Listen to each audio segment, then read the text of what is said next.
വഖഫ് ഭേദഗതി ബില്ല് ഇന്ന് ലോക്സഭയിൽ അവതരിപ്പിച്ചേക്കും. കേന്ദ്ര പാർലമെന്ററി കാര്യമന്ത്രി കിരൺ റിജിജുവാണ് ബില്ല് അവതരിപ്പിക്കുന്നത്.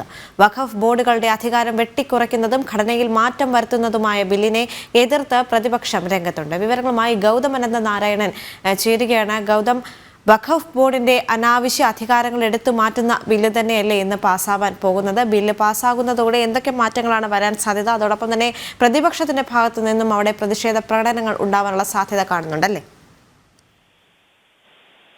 ദേവിക, നിലവിൽ ഈ ബില്ല് ഇന്ന് തന്നെ അവതരിപ്പിക്കുമോ എന്നതിലൊരു വ്യക്തത കേന്ദ്ര സർക്കാരിന്റെ ഭാഗത്ത് നിന്നുണ്ടായിട്ടില്ല. പക്ഷേ ബജറ്റ് സമ്മേളന കാലത്ത് തന്നെ ഇപ്പോൾ നടന്നുകൊണ്ടിരിക്കുന്നത് പാർലമെന്റിന്റെ ബജറ്റ് സമ്മേളനമാണ്. ഈ കാലയളവിൽ തന്നെ ഈ നിർണായകമായ ബിൽ ലോക്സഭയിൽ അവതരിപ്പിക്കുമെന്നാണ് സർക്കാർ വൃത്തങ്ങൾ നൽകുന്ന സൂചന.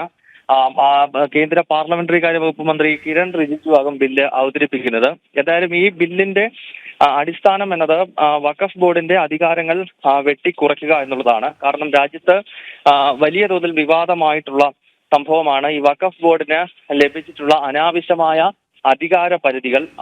രാജ്യത്ത് ഏത് ഭൂമി വേണമെങ്കിലും ജീവകാരുണ്യ പ്രവർത്തനം എന്ന പേരിൽ പിടിച്ചെടുക്കാനും അതിന്റെ അവകാശം ഉന്നയിക്കാനും ഒക്കെ വഖഫ് ബോർഡിന് വർഷങ്ങളായി അധികാരം നൽകിയിട്ടുണ്ട്. 95-ലും അതിനുശേഷം 2013 രണ്ടാം UPA സർക്കാരിന്റെ കാലത്തുമൊക്കെ നടന്നിട്ടുള്ള ഈ വഖഫ് നിയമ ഭേദഗതികളിലാണ് ഇത്തരം അമിതാധികാരം നൽകുന്നത്. ഇതിനെയൊക്കെ വെട്ടിച്ചുരുക്കുന്നതും വഖഫ് ബോർഡിന് മേൽ കൃത്യമായ നിയന്ത്രണം കേന്ദ്ര സർക്കാരിന് ലഭിക്കുന്നതുമായ ബില്ലാണ് ഇപ്പോൾ പാർലമെന്റിൽ കേന്ദ്ര സർക്കാർ, നരേന്ദ്രമോദി സർക്കാർ അവതരിപ്പിക്കാൻ പോകുന്നത്. ഇതിനെതിരെ പ്രതിപക്ഷ പാർട്ടികളുടെ പ്രതിഷേധമുണ്ട്. പ്രത്യേകിച്ച് മുസ്ലിം ലീഗ് പോലെയുള്ള മുസ്ലിം സംഘടനകൾ, അതുകൂടാതെ പ്രതിപക്ഷത്തെ മറ്റ് കക്ഷികൾ, കോൺഗ്രസ്, അതോടൊപ്പം തന്നെ ഇടത് പാർട്ടികൾ, ഇന്ത്യ മുന്നണിയിലെ മറ്റ് കക്ഷികൾ, ഇവരാണ് ഈ ബില്ലിനെ എതിർത്ത് രംഗത്തുള്ളത്.